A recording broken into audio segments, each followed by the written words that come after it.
Perguntas incômodas. O programa que o ajuda a desmistificar e a descolonizar a mente na RSTP.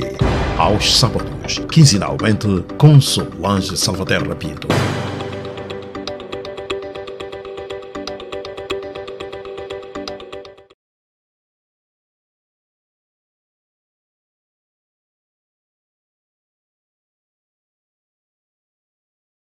Olá a todos, muito boa tarde, boa noite ou bom dia, consoante a latitude ou longitude que nos estejam a ver e a ouvir. Bem-vindos à RSTP, a voz do povo. Eu sou a Solange Salvaterra Pinto e cá estamos nós para mais uma edição do Perguntas Incômodas. Quinzenalmente aos sábados trazemos temas e convidados que nos ajudam a descolonizar e a desmistificar as nossas mentes. E o tema de hoje é um tema controverso, é um tema que está nas bocas do mundo, é um tema transversal, é o burnout. Afinal, o que é isso de burnout? Temos ouvido falar muito em burnout, sobretudo na época da pandemia, em que estivemos 2 anos isolados do mundo e das pessoas, falava-se muito em burnout. Então, o burnout não é nada mais, nada menos do que uma perturbação psicológica causada pelo stress excessivo devido à sobrecarga ou excesso de trabalho. Basicamente, é um esgotamento físico e mental decorrente de uma vida profissional desgastante e sobrecarregada. Hoje em dia fala-se também em burnout racial. O esgotamento físico ou mental tem a ver com a raça, mas afinal, o que é isso do burnout racial? Desde 2023, desde este ano, portanto, que a OMS, a Organização Mundial da Saúde, considera o burnout como doença ocupacional e, prestem atenção, a OMS responsabiliza as empresas pelo desenvolvimento e pelo crescimento da doença. Para nos elucidar sobre essas questões, contamos com a preciosa ajuda da Xênia, que é psicóloga clínica, é especialista em diversidade, é palestrante, é mediadora em assuntos raciais e é cronista em diversas plataformas e revistas. Boa tarde, Xênia. Muito obrigada. Bem-vinda. Olá, Solange. Muito obrigada pela acolhida. Um prazer enorme voltar, né, ao seu programa e para a gente poder discutir, né, sobre as nossas coisas, as nossas questões. Exato. Eu não sei se tu conheces um cantor angolano que é o Elvio. Ele diz: são coisas nossas. Não é? Isso é uma coisa nossa, é uma coisa nossa. Eu fiz uma breve introdução sobre o burnout, mas tu, como especialista, consegues, de uma forma mais abrangente, afinal, o que é isso do burnout, Xênia? Então, o burnout, ele é uma perturbação, né, que está ligada à atividade laboral, né? Geralmente por acúmulos de funções, altas exigências, ambientes de trabalho que são mais tóxicos, né? Líderes e chefes que são abusivos. Então, são pessoas que acabam por adoecer psiquicamente, né, por suas atividades laborais, né? E o burnout, ele é uma condição muito séria, né? Eu trato bastante do burnout na minha clínica, tá? Eu atendo um enorme contingente de pessoas negras, principalmente mulheres negras, né, que são mulheres negras que têm profissões assim de alta performance, onde a exigência é muito, muito, muito profunda, né, e acabam por adoecer, né? Então, em termos gerais, o burnout ele surge, né, do ambiente de trabalho. E por que a OMS se viu obrigada a enquadrar, né, essa condição? Por isso, porque as empresas, né, nesse capitalismo selvagem, elas são coniventes para que as pessoas adoeçam, né, em seus ambientes de trabalho, e assim obriga-se as empresas a implementar, né, soluções, programas, para que o ambiente de trabalho seja mais saudável e que se faça também o direito, né, das pessoas que sofrem, né, desse transtorno, dessa perturbação, possam obter, né, o descanso, as baixas necessárias. Por quê? Porque o burnout ele é uma condição que requer um tratamento, né, multidisciplinar. Né? Ah, Geralmente é o médico, o psiquiatra, né, que mas ajuda o Xênia, diagnóstico. vamos deixar essa parte para depois, porque eu também tinha aqui uma questão em relação a como é que se pode curar o burnout, se é que há cura. O assédio moral e o assédio sexual no trabalho podem causar burnout ou tem só a ver com a carga, a sobrecarga do trabalho? Não, a sobrecarga do trabalho é um dos componentes, tá? Assédio sexual, assédio moral, perseguições, discriminação, preconceito e racismo, né, também podem acarretar, sim, uma condição de burnout. Mas o conceito de burnout racial foi eu que tenho, né, me comprometido, me debruçado nessa pesquisa. Por quê? Por que eu escrevi artigos sobre o burnout racial e é um termo, né, que eu lancei que tem sido muito controverso. Exatamente, Muito exatamente. controverso. Esse é um termo meu, inclusive. Eu é que escrevi artigos sobre. Sobre. Porque eu sou uma profissional que... Eu sou colunista de vários canais, né?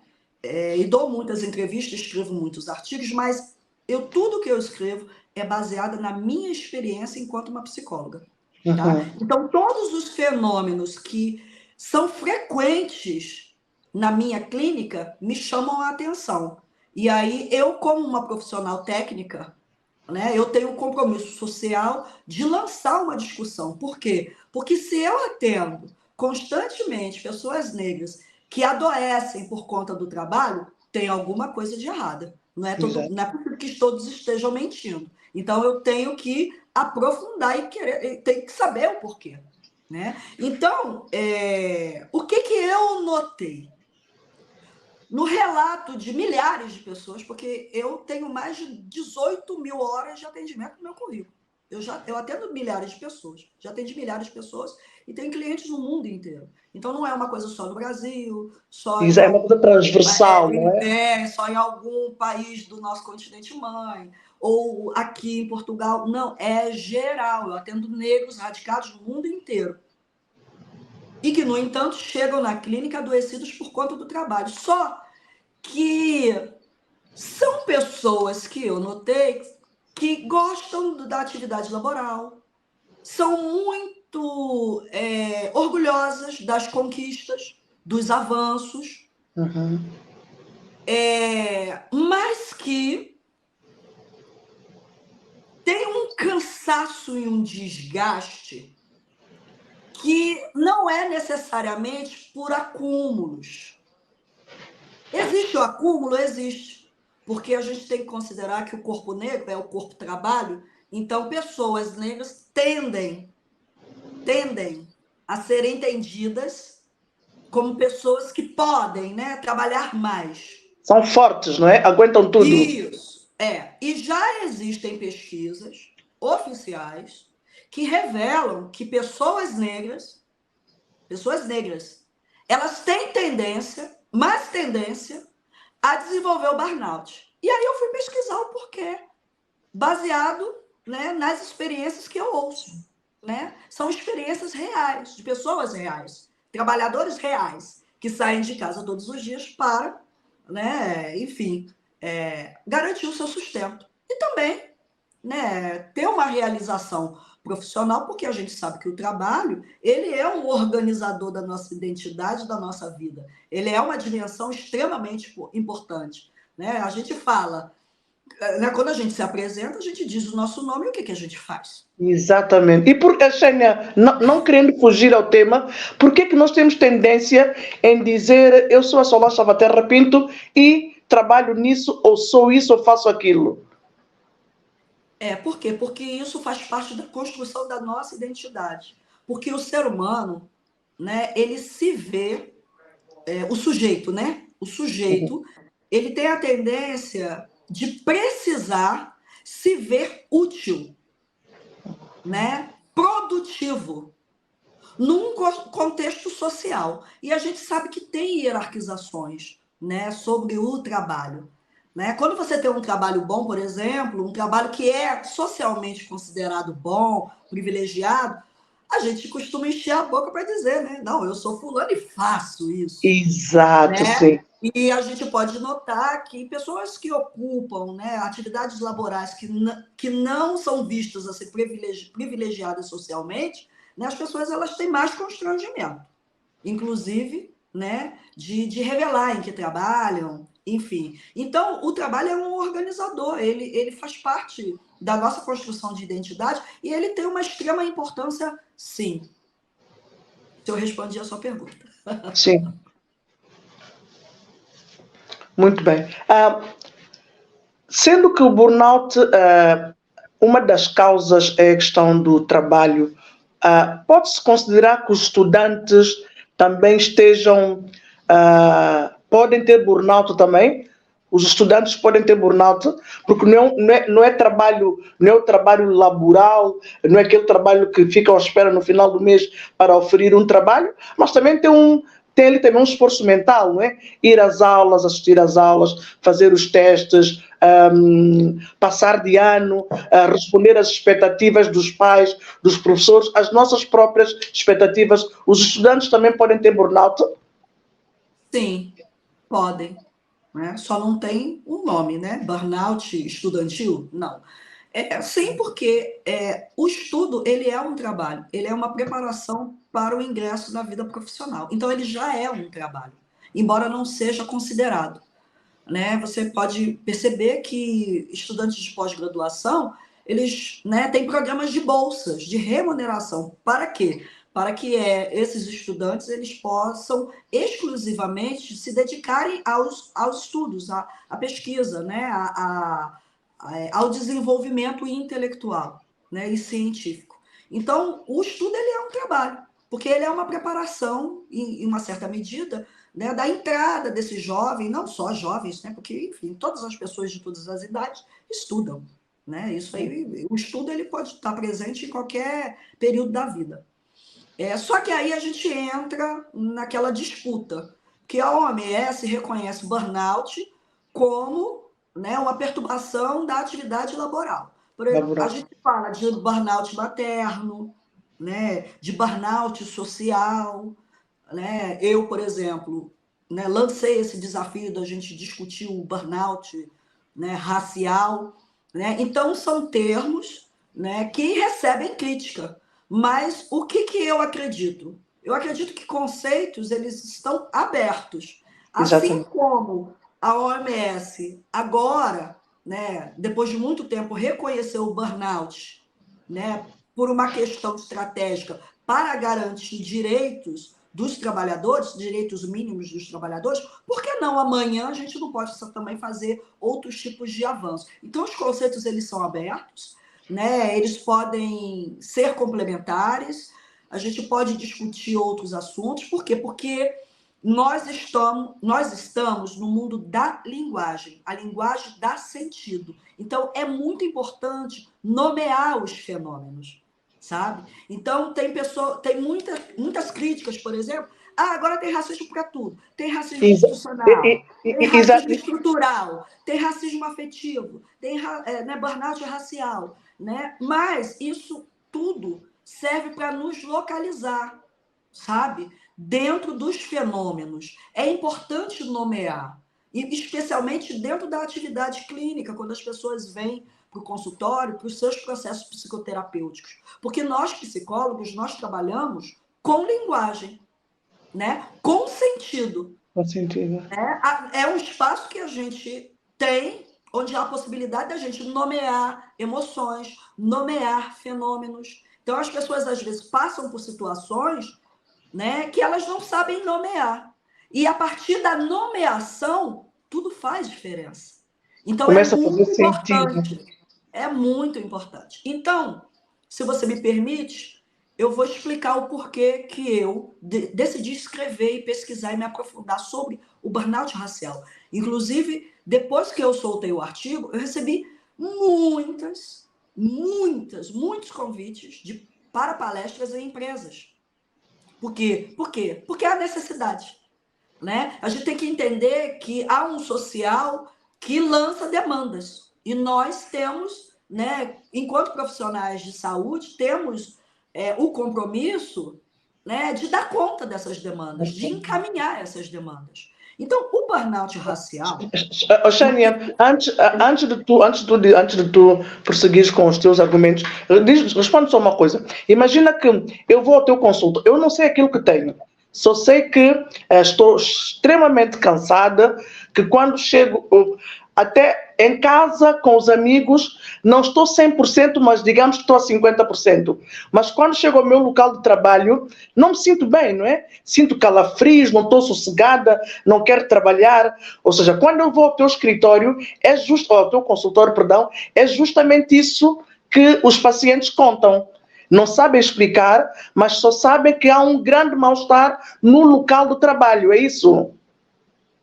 Olha, eu vou ter que diferenciar mal-estar, tá, do burnout. É porque o burnout, ele é uma condição muito séria. Muito séria. As pessoas não têm energia para absolutamente nada. Para nada. Nada. Elas chegam num estado tão sério de exaustão que geralmente o que eu faço é encaminhar para o serviço de psiquiatria ou para o médico de família para poder, né, obter a baixa, porque ou também consigo, né, de uma certa forma, verificar se essa pessoa está muito perto do burnout. Porque qual é o problema do burnout? Quando você tem, aí, querida, é muito importante um trabalho de prevenção, porque depois que ele se instala, mesmo com um tratamento, né, apropriado, e que nem sempre as empresas permitem, ou o sistema mesmo trabalhista permite, né, porque existem países que têm leis, né, que são mais justas, que se adaptam melhor e entendem, né? Tem uma forma mais humanizada de tratar esse tipo de condição.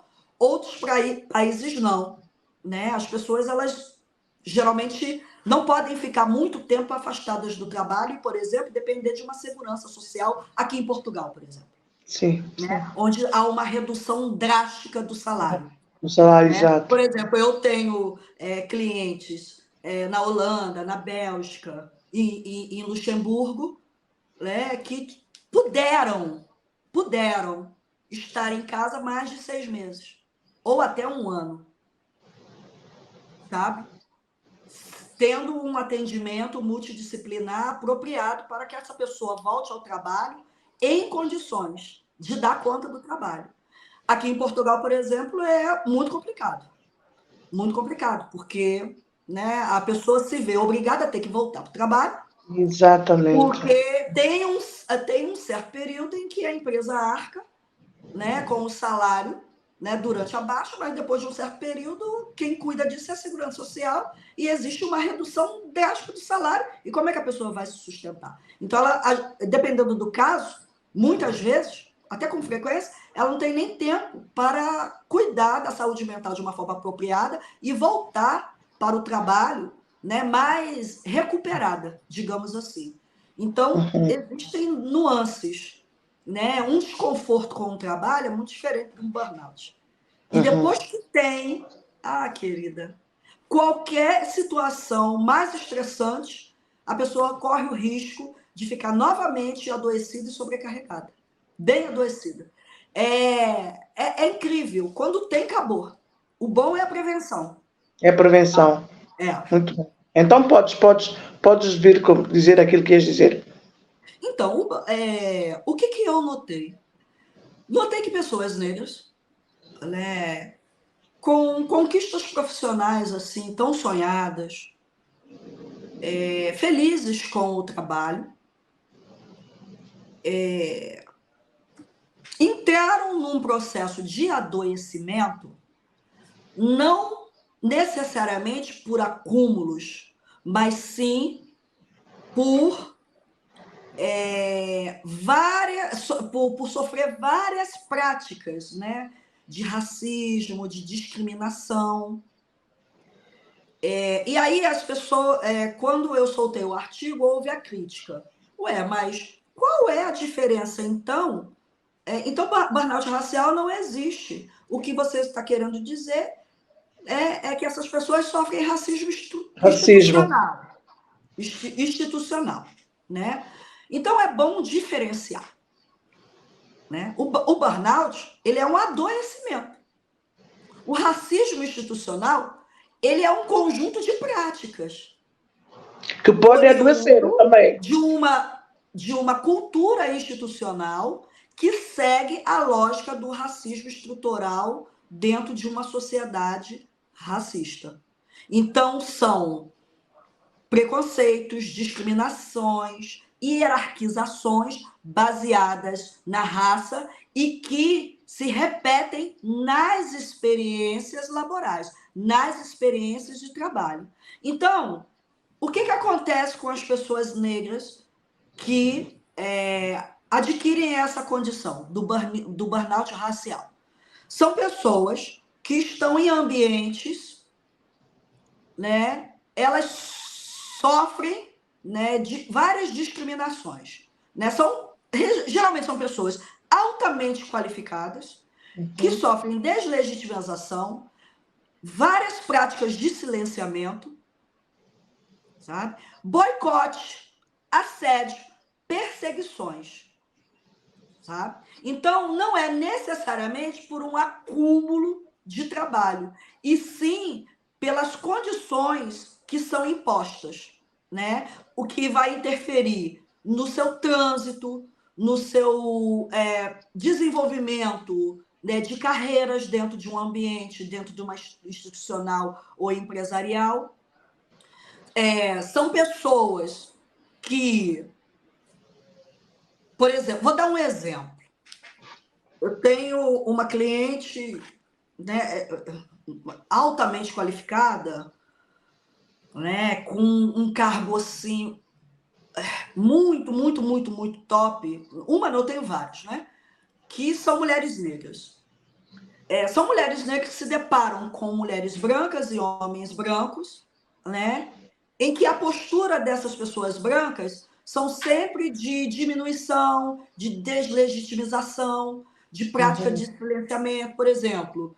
É uma coisa muito recorrente de uma mulher negra ou uma pessoa negra dizer que numa reunião ela coloca um posicionamento ou uma informação ou uma colaboração, é ignorada, invisibilizada, né? Porque a invisibilização ela é uma estratégia, né, do racismo, extremamente desumana, e, de repente, uma pessoa branca ao lado fala a mesma coisa, coloca a mesma coisa em outras palavras e recebe elogios, né? Recebe um obrigada. Nossa, sua ideia foi... É verdadeiro, nossa, muito bom, muito obrigada pela sua colaboração, né? E isso é feito de forma estratégica, tá? O burnout racial, ele é oriundo de um ambiente que é estruturalmente racista e que se organiza para expulsar um corpo negro daquele ambiente, porque ele entende que aquele ambiente é um ambiente que um corpo negro não deve ocupar. Não deve ocupar. Estranho, é um corpo ameaçador. Então, existem várias práticas sutis e perversas que, acumuladas, provocam o adoecimento da pessoa negra. Práticas de silenciamento, por exemplo, quando uma mulher negra fala, ser acusada de raivosa, ter a sua fala retificada, adequada, né? Porque o corpo negro é aquele que tem que adequar o tempo inteiro, né? Tá sempre errado. Ou fala demais, ou fala muito alto, né? É como se fosse uma ameaça. Né? Uma pessoa negra abre a boca, né, é logo colocado no lugar da agressividade, como se fosse uma ameaça. Isso isso está dentro do conjunto de estigmas que foi aferido aos nossos corpos, né? E isso emerge nas relações com pessoas brancas dentro das empresas. Porque o corpo negro dentro de um ambiente corporativo, ele ameaça privilégios. Ele passa uma mensagem muito clara. Eu nem gosto de falar clara, eu gosto de falar escurecida, né? Escurecida. Escurecida. Ele passa uma mensagem, tipo, opa, as coisas estão mudando. E aí, onde é que ficam os meus privilégios? Nossa, essa pessoa está aqui porque os brancos sabem que se uma pessoa negra qualificada está no ambiente dele é porque ela é mais qualificada do que a pessoa branca. Porque senão ela não estaria ali. Porque pessoas que são contratadas, elas são extremamente qualificadas, né? E os brancos demonstram, né, o que a literatura já conceitua como medo branco. Porque elas sabem disso. Exato. Elas sabem. Então, o burnout racial, ele tem a ver com o adoecimento, né, dessas interações que são acumuladas, mas que causam o mesmo conjunto de sintomatologia que apresenta-se no burnout tradicional. Então, o que acontece? É preciso que as pessoas negras estejam localizadas em relação a esses conceitos, né? Que elas saibam que elas não estão adoecendo somente, né? Que o burnout é porque é uma condição, é porque minha empresa, né? É muito trabalho, muitos acúmulos, muito isso, muito aquilo, sabe? Não diz respeito somente isso, é para além. E a gente tem que pensar para além, sabe? Por quê? Porque hoje, quando a OMS, né, reconhece o burnout e coloca as empresas, né, numa situação em que elas têm que se implicar para tornar o ambiente laboral mais saudável, quando a gente fala de burnout racial, é importante que as empresas também pensem, né, na cultura institucional, né, nas interações, como o racismo e os vieses inconscientes estão atuando nas interações laborais, né, que o racismo também adoece em ambiente de trabalho. Isso é muito válido, a gente tem que falar sobre isso. E era justamente isso que eu ia te perguntar, porque nós dizemos sempre que o racismo também adoece. É a linha que separa o burnout racial que adoece as pessoas e o racismo estrutural e institucional que adoece as pessoas é muito tênue, ou seja, não é muito fácil para quem não é um habitué a esses termos, pode ficar confuso, né? Então, o que ela está a falar é racismo, porque o racismo também me adoece. Mesmo que eu não esteja no ambiente de trabalho que me adoece, o racismo em si também adoece. Como é que tu consegues explicar a passagem dessa linha do burnout para o racismo? Sabendo que ambos adoecem, não é? Pelo caráter das interações laborais.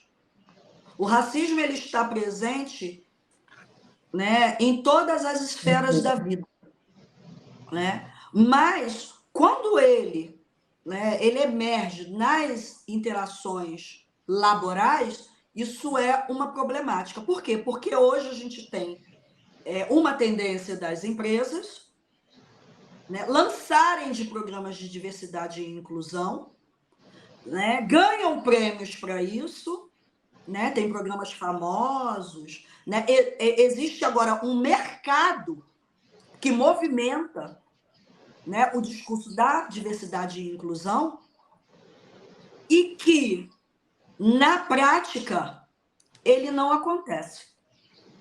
Tá? Então, falar de burnout racial é falar, né, de como a gente pode pensar, né, numa implementação de ações e de programas realmente efetivos que combatam com compromisso e muita honestidade o racismo institucional. Tá? Então, estamos falando de adoecimento. O burnout racial ele é uma consequência. Ele é um tipo de adoecimento resultante do racismo institucional. E nesse caso... Assim como se a gente passa por assédio, né? Se você passa por uma situação de humilhação pública, né, de racismo, numa situação, num clube, numa discoteca, num supermercado, é claro que aquilo vai ter um impacto traumático em você. Mas você imagina uma pessoa que está há anos numa empresa passando por isso todos os dias. Isso tem uma diferença. Tem diferença. Tem total diferença. E, Xenia, como é que se consegue prevenir o burnout? Ou seja, o grande bolo da responsabilidade vem das empresas e das instituições. Sim. Né? Porque o que está no social está em todos os outros lugares. Né? Assim como o social ele produz essa lógica perversa, as empresas elas acompanham a mesma lógica. Né? Então, quando a discussão do burnout racial muito... A discussão do burnout racial ela é importante no sentido de que provar que uma pessoa está passando por uma situação racista dentro de uma empresa é muito difícil. É muito difícil. Porque as práticas, elas são tão sutis e tão perversas, e as empresas elas já estão articuladas, né, para desconstruir. Né? Elas se defendem, não, aqui não tem racismo, não, aqui não tem prática racista. Não, isso é coisa da tua cabeça. Não, a gente tem um programa de diversidade e inclusão. Não, nós temos aqui um programa de trainee para jovens negros. Eu não sei se você acompanhou, mas houve um escândalo na Google, acho que o ano passado ou ano retrasado. Né? Houve um enorme programa de diversidade e inclusão, de treinamento de líderes, né? Para entrar na Google, que é uma empresa considerada moderna. Moderna, né? sim. Uma tecnologia, onde as pessoas inclusiva, né? Inclusiva, bababá. Né? E em menos de 8 meses, houve demissão em massa de todas essas pessoas negras que entraram. Então, o burnout racial, ele é importante, né? Ele é importante ser desvendado, por quê? Porque as pessoas negras entram nesses ambientes e ambientes que não se estruturam para recebê-las, e sim para expulsá-las. São ambientes, por si só, hostis, insalubres. Por quê? Porque são espaços, né, que onde tem disputa de poder, disputa de privilégios, o nosso corpo já tem um conjunto de significados e significantes, e eu provo que as empresas não estão preparadas para nos receber, a não ser que nós estejamos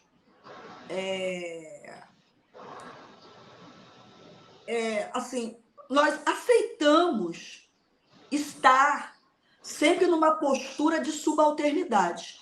Qualquer movimento mais altivo, mais autônomo de uma pessoa negra dentro de uma empresa, ela sofre perseguição, ela sofre retaliamento.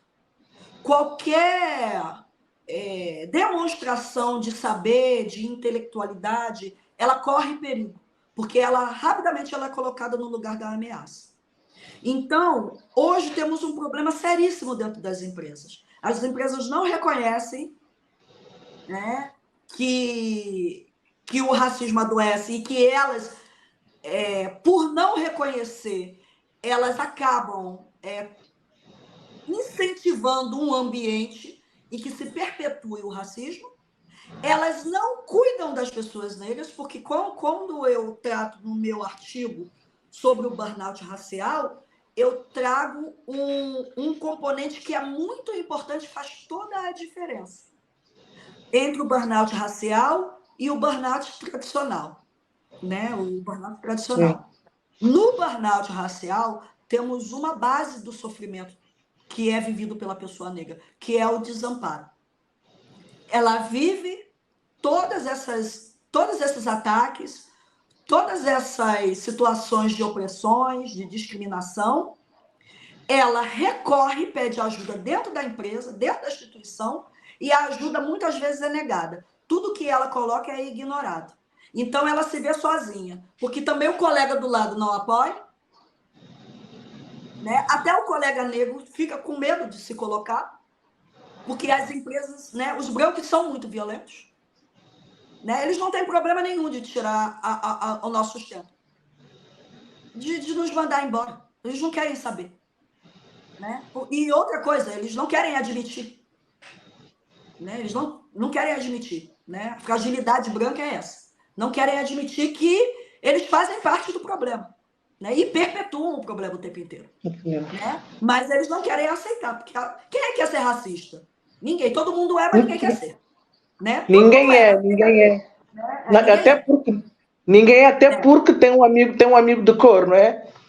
Tem uma avó negra, um amigo negro, tem um marido negro, tem filhos negros, né? Como se houvesse autoridade para conhecer pessoas negras e para defender pessoas negras, né? Quando você é branco, né? O campo experiencial de um branco é o campo experiencial de um branco, não é o campo experiencial de um negro.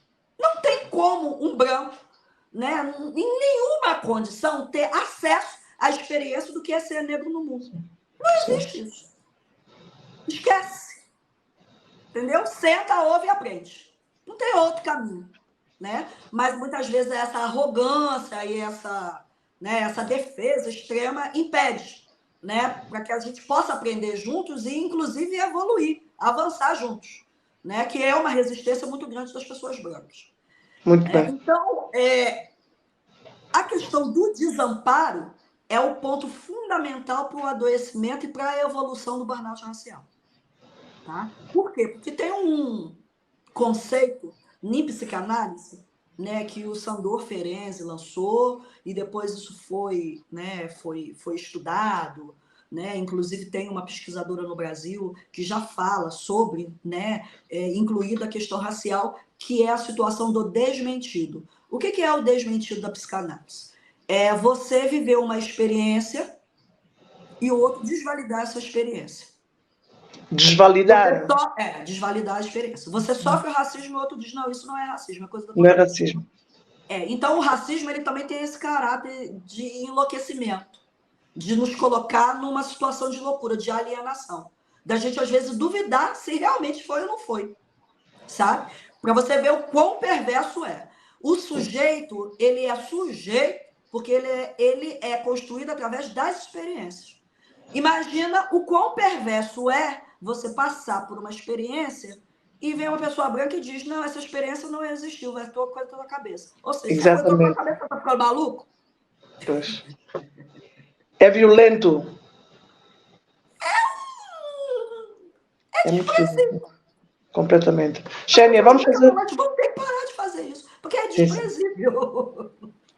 Xênia, vamos fazer um curto intervalo de 30 segundos e já voltamos. E aproveitamos também para agradecer todas as pessoas que estejam a ver-nos e a ouvir. Relembrando que podem sempre colocar questões à Xênia, podem pôr os vossos comentários, dar as vossas opiniões. Se tiverem dúvidas, não hesitem em colocar, claro. E, sobretudo, não se esqueçam de contribuir para que a RSTP continue em pé, firme e forte, a trazer os conteúdos. 30 segundos e já voltamos. Até já. Quer surpreender alguém especial? Fale connosco. Somos a Love Delivery. Tratamos de tudo ao seu gosto. Somos especialistas na entrega de amor e partilha de sorrisos. Visite-nos em lovedelivery.pt para mais informações. Esperamos por si. Estamos de volta para a segunda parte do Perguntas Incômodas de hoje. Hoje estamos a falar do burnout racial e a nossa convidada é a Xênia, que é psicóloga clínica, que é mediadora racial, por questões, assuntos e questões raciais, que é palestrante, que é cronista em várias plataformas e várias revistas. Xênia, se bem entendi, tudo aquilo que tu acabaste de relatar, tudo aquilo que acontece com as pessoas que adoecem de burnout, tem a ver justamente com a desumanização, não é? E com a despersonalização do sujeito no seu ambiente laboral. Sim, de certa forma. De certa forma. Eu, geralmente, quando eu vou às empresas, né, falar sobre o burnout racial, eu trato de forma ontológica, né? Porque, assim, como eu sou uma psicóloga, eu sempre quero aprofundar, né? Ir além, ir no cerne, na base, né? Então, geralmente, o que eu proponho, né, é destrinchar, né? Destrinchar os conceitos e, principalmente, falar das práticas e como essas práticas elas têm efeito negativo dentro das relações laborais, sabe? E como os brancos eles acostumam, né, perpetuar esse conjunto, né, de práticas sem ao menos se dar conta de tão grave que é. Então, o que eu tento demonstrar é a gravidade, né, da postura, né, de como eles se colocam, né? Então, não é uma questão de culpabilização, é simplesmente fazer uma discussão mais profunda e entender que a postura, né, a ética e a forma com que a gente decide, né, interagir com os outros no trabalho tem impactos extremamente negativos, né, principalmente para pessoas negras.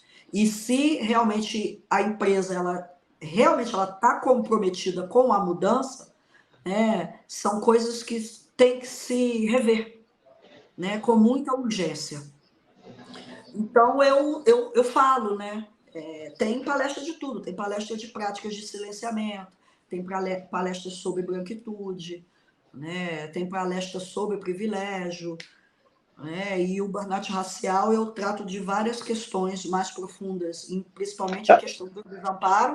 E olha, Xênia, só por curiosidade, as empresas portuguesas contratam os teus serviços para falar sobre isso ou são mais as empresas brasileiras? São mais as empresas brasileiras. E por que achas que isso acontece? Eu já fiz alguns trabalhos para algumas empresas portuguesas e é porque assim, eu tenho uma forma assim, muito diferente, né, de trabalhar. Eu sou muito honesta, sou muito direta, né? Então, quem me contrata não espere carinho e passar a mão pela cabeça e relativizações, porque assim, essa função de ninar os brancos, acho que já deveria ter acabado, né? Então, assim, eles têm que realmente se responsabilizar pela fragilidade deles, entendeu? Isso é um problema que eles têm que resolver, sabe? Se propõem a realmente ter ética, vamos falar honestamente. Então, não esperem carinhos, né? Mesmo porque eu também não vou para atacar ninguém, eu vou para fazer uma discussão honesta, entendeu? Então, quem quiser mudança, vamos lá, porque é uma luta conjunta, né? É um compromisso social e de todos, principalmente deles. Por isso que eu acho que os que precisam mais, inclusive, são eles. Mas repara... Embora eles não reconheçam. Mas repara... As que eu fiz aqui causou...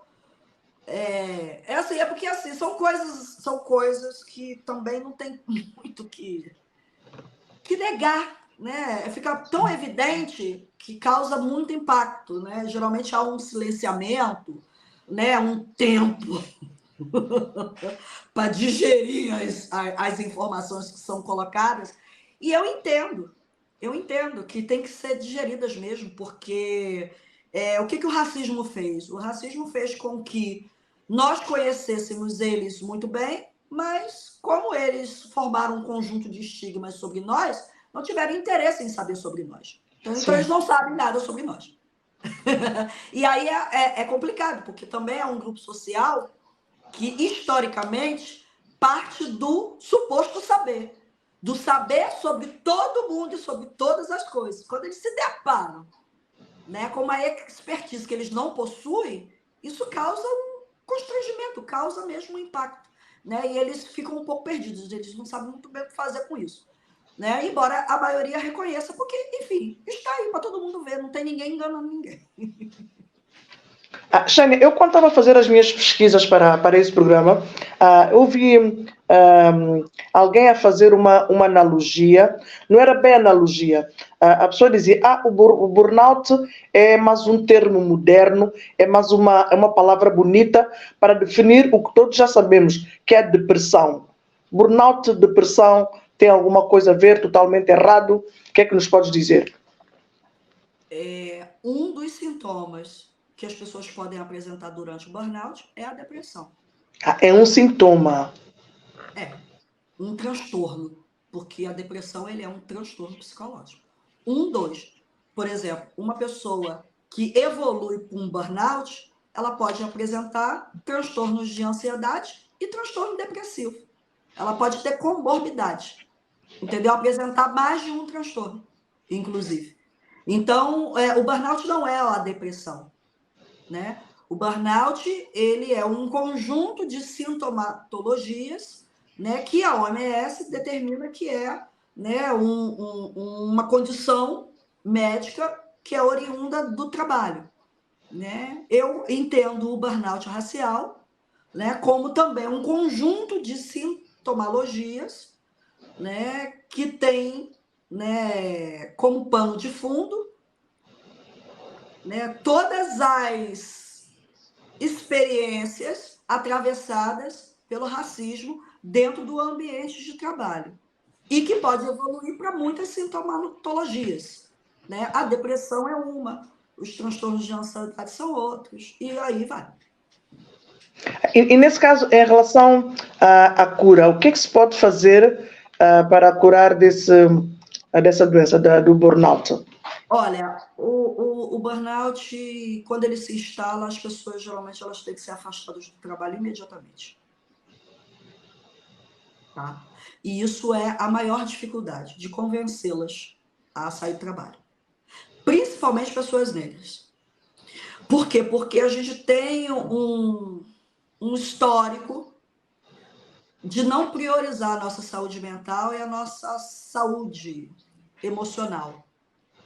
E se entender como o corpo trabalha, porque o racismo ele não poderia existir só pela manutenção de pessoas brancas. Nós, negros, também fazemos a manutenção do racismo em uma certa medida. Então, tem muitos discursos e verdades que a gente incorpora e acredita. E a gente Por exemplo, a mulher negra achar que ela não merece descanso e que trabalhar muito não é um problema porque ela é forte. Ela aguenta tudo. Nossa, tem que fazer a vida. Não, você é muito forte, você é uma guerreira. Né? E ela acredita nisso. E quando ela adoece no trabalho, ela, de alguma forma, ela não se sente merecedora, né, de parar. Né? Porque ela ouviu a vida toda que ela tem que trabalhar. Né? Que a função dela é trabalhar e cuidar de todo mundo, menos dela. Isso é uma consequência, por exemplo, de projeção do discurso racista. Né? E entra lá na questão das imagens de controle, né? Da Patrícia Hill Collins. Né? Corpo trabalho, corpo sexo e corpo cuidado. Né? A mãe preta, a doméstica e a mulher preta, né? Para sexo. Enfim, são imagens de controle que a gente acredita e acaba, né, seguindo. Né? E são destinos. A gente tem que tomar cuidado que praticamente são destinos. Né? O racismo ele constrói destinos. Quando ele constrói lugares sociais, ele constrói destinos certos, né? Como se você tivesse que seguir aquela cartilha como única possibilidade de vida, como única possibilidade de ser sujeito no mundo. Né? Transgredir essas lógicas contribui com a nossa saúde mental. Né? Entender que a gente merece o descanso, que se o trabalho está fazendo mal tem que parar mesmo, e a gente tem o direito de trabalhar, tem o direito de parar, porque tem leis trabalhistas que garantem isso, e a gente tem que usufruir, porque parte do nosso salário ele é separado para pagar imposto, então a gente contribui enquanto cidadãos, né?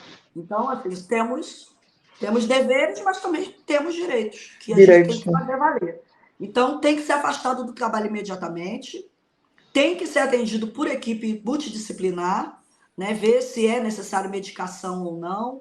A psicoterapia ela é muito importante, né? Tem pessoas que conseguem se recuperar do burnout sem medicação porque passam por psicoterapia. Tá? E também a psicoterapia ela ajuda a gente mudar a nossa relação que a gente tem com o trabalho, né? Aprender que a gente tem que se priorizar, porque se a gente não estiver bem, né, como é que a gente vai trabalhar? A gente tem que ir bem e voltar bem no trabalho. E dentro da psicoterapia, inclusive, né, em algum momento, né, em algum momento tem que chegar à conclusão que se vale a pena ou não manter aquele trabalho, inclusive. Será que não é hora de mudar? Né? Se é uma empresa muito inflexível, né, com uma cultura institucional que não tem abertura para mudanças e nem para conversa, né, e elas se articulam de uma forma assim, muito violenta e muito perversa. Eu, por exemplo, estou com uma cliente que foi mandada embora porque denunciou o racismo e foi mandada embora. Então, ela está processando a empresa, né? E a empresa logo se aciona para desmentir, manipular as informações, negar, né? E nunca para acolher, nunca para aproveitar a oportunidade para implementar mudanças. Para mudar, né? exato. Porque está muito preocupada mais com o que vão pensar. A imagem. É a imagem do que realmente mudança. A mudança é que garante a imagem. Não é a manipulação da imagem. A manipulação da imagem, ela, em algum momento, ela vai cair. Ela não vai se sustentar. Porque nada manipulado se sustenta. Sim. Nada manipulado se sustenta.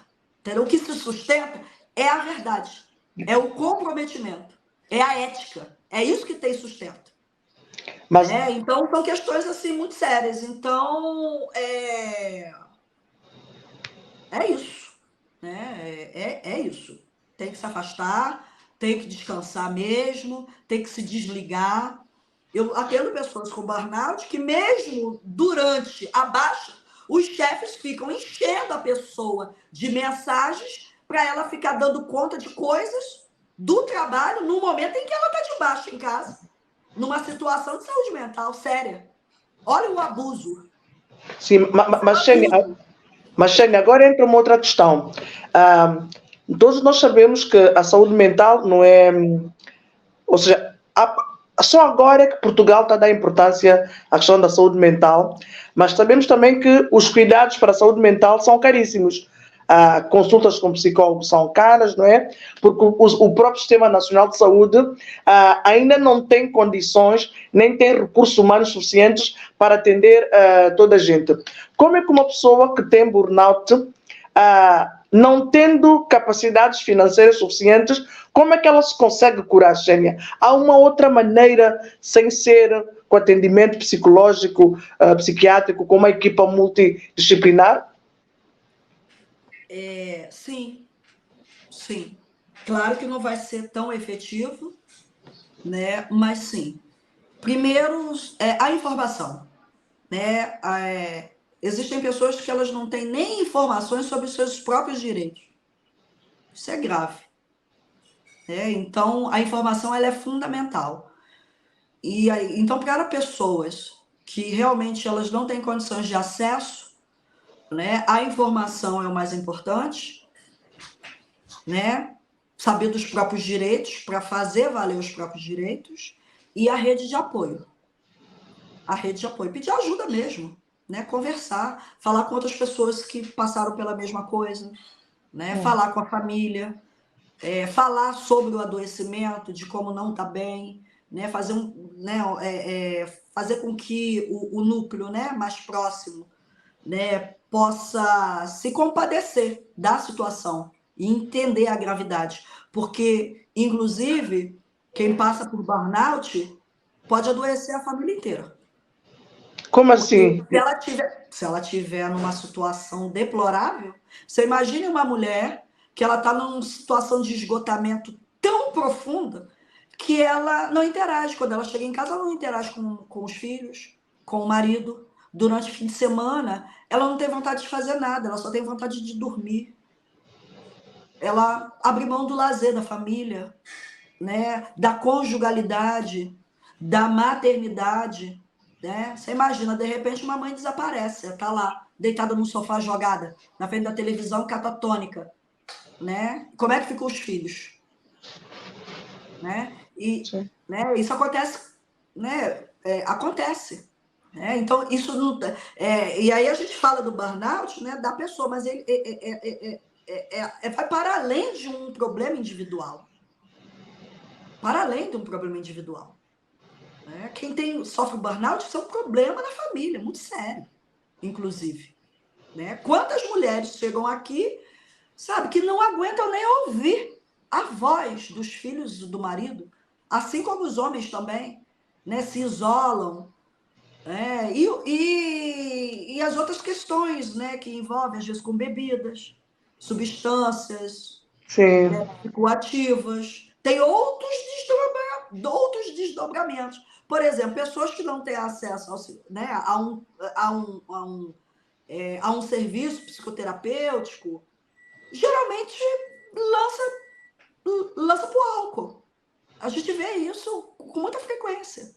Né? As pessoas que, né, vão beber, vão ficar bêbadas. Né? Todos os dias. Quando chega do trabalho, vai lá, né? Bebe uma garrafa de vinho quando chega. Isso é a coisa que eu mais ouço. E depois em casa são agressivos com a família. Aí vai depender muito da pessoa, né? Da pessoa, da personalidade. Tem pessoas que, numa depressão, por exemplo, elas ficam exageradamente reativas e agressivas, né? Porque a gente tem uma visão da depressão que as pessoas ficam tristes. Não! Uma pessoa extremamente irritada, agressiva, que briga com as pessoas do nada, ela pode estar passando por uma situação de depressão, ela pode estar passando por uma situação de depressão. Sabe? Aí vai muito da personalidade da pessoa, né? Que isso tem a ver com como ela vai expressar os sintomas. Né? Tem pessoas que ficam catatônicas. Catatônicas. E completamente improdutivas. Elas ligam um relógio biológico, acorda naquele horário, vai para o trabalho, não dá conta do trabalho, né? Se vê naqueles acúmulos, só adoecendo, volta para casa num estado inanimado e assim vai vivendo a vida. É fim da vida. Muito bem, Xênia, muito obrigada. Estamos já a terminar. Se tu tivesses que deixar algumas palavras para que as pessoas, ou seja, palavras de prevenção, para as pessoas estarem atentas aos pequenos sintomas, o que ajuda podem esperar, o que é que tu dirias? Então, como a gente está falando de burnout de uma forma geral, como já falamos aqui dos sintomas, né, que são apresentados, é bom ficar de olho nos sintomas. Se começar a ver, né, se começar a perceber que há mudanças para pior, é bom acender a luz vermelha e fazer uma reavaliação. Né? E não ter medo do descanso, não ter medo de assumir, né? Que não dá, que está difícil, que está doente, sabe? Então, também desconstruir,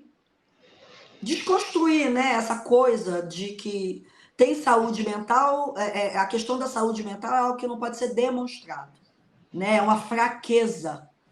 Não, assim, quando a gente está doente, a gente precisa de ajuda. Né? As perturbações psicológicas, os transtornos, são doenças. Né? O burnout causa doenças, transtornos psicológicos. Adoecimento. Estamos falando de adoecimento. E quando a gente está doente, a gente tem que reconhecer que a gente está doente.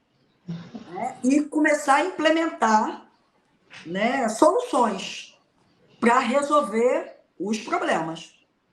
Então, prestar atenção nos sintomas e na evolução. né? Começou a ficar muito difícil o trabalho, reconheça que está difícil. Conversa com o RH, dá uma olhada nos direitos, tira... Se tem umas férias, por exemplo, a tirar, já tira, né? Ou se não pede, baixa mesmo, vai no médico de família, né? Porque assim, se não tem... em Portugal, por exemplo, como tem um contingente muito pequeno, né, de psicólogos no serviço de saúde, né, Saúde, sim. saúde, quem primeiro acolhe essas pessoas são os médicos de família. E os médicos de família têm atuado, eles fornecem a baixa, se tiver que fornecer medicamento, eles são, né, aí os profissionais que estão, né, na linha de frente. Tá? Então, eles também podem ser considerados técnicos que, a princípio, pode ser a primeira ajuda que a pessoa pode procurar.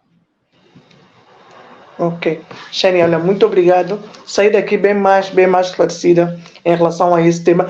E tu esperas, apesar de ser um tema controverso, apesar de haver vozes contra, também nada é bem acolhido. Nenhum termo, nenhuma ideia, nenhuma música, nenhum ator, ninguém é acolhido logo à primeira com um grande abraço. Mas tu esperas que o termo burnout racial seja mais falado, seja tido em conta pelas organizações, por exemplo, a OMS?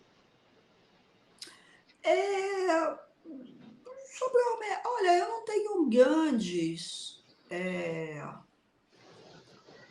tenho grandes ambições, porque, na verdade, são coisas que não me interessam muito, né? Eu sou uma técnica em que eu me sinto totalmente legitimada a discutir assuntos que estão presentes na minha clínica diária. Eu sou uma profissional de saúde que ouço experiências. Para mim, a experiência é soberana. Entendeu? Ela antecede pesquisas. Ela antecede as instituições. Elas sempre antecederam. As instituições, né, elas estabelecem sempre, né, depois de muito tempo. Isso não é uma preocupação. A homossexualidade era considerada doença. E hoje não. Exato. Né? Então, assim, eu entendo o papel das instituições, mas para mim não é o fundamental. O fundamental é que as pessoas que cheguem até a mim, elas tenham as informações e o acolhimento apropriado para que elas possam entrar nos seus processos de cura e possam ter melhoras em suas vidas. Esse é o meu compromisso. Se uma pessoa ou outra, né, escreve um artigo, né, contestando o meu artigo, ela está livre para fazer isso em qualquer momento, porque para mim não é uma questão, eu não estou muito preocupada. Entendeu? Porque, assim, a minha clínica, ela é real. Ela é legítima. Eu não tenho que temer. Eu não tenho que temer. No final, só eu que acolho as pessoas que têm burnout racial, né, e ajudo no processo de recuperação dessas pessoas. E eu tenho resultado todos os dias. Muito né? bem. Então, assim, eu tenho resultados. Né? Eu não tenho absolutamente nada que eu coloque, né, em termos de escrita para circular que não tenha um embasamento prático. Tá? Eu acredito nas pessoas. Eu acredito no que elas trazem. E, para mim, isso é o suficiente. Sim. Muito bem, Xênia. Muito obrigada. E a todos vocês também que estiveram... olha, tive aqui um percalço. A todos vocês que estiveram a ver, a assistir o programa. Agradecemos, Xênia. Muito obrigada pela tua colaboração. E temos encontro marcado para daqui a 15 dias. Um beijinho grande. Fiquem bem. Tchau.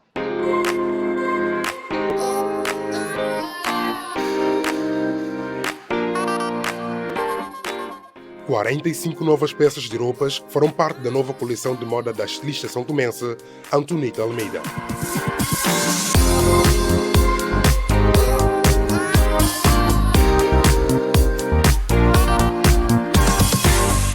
O evento de apresentação terá lugar no dia 11 de agosto, às 19 horas, no Espaço Cacau.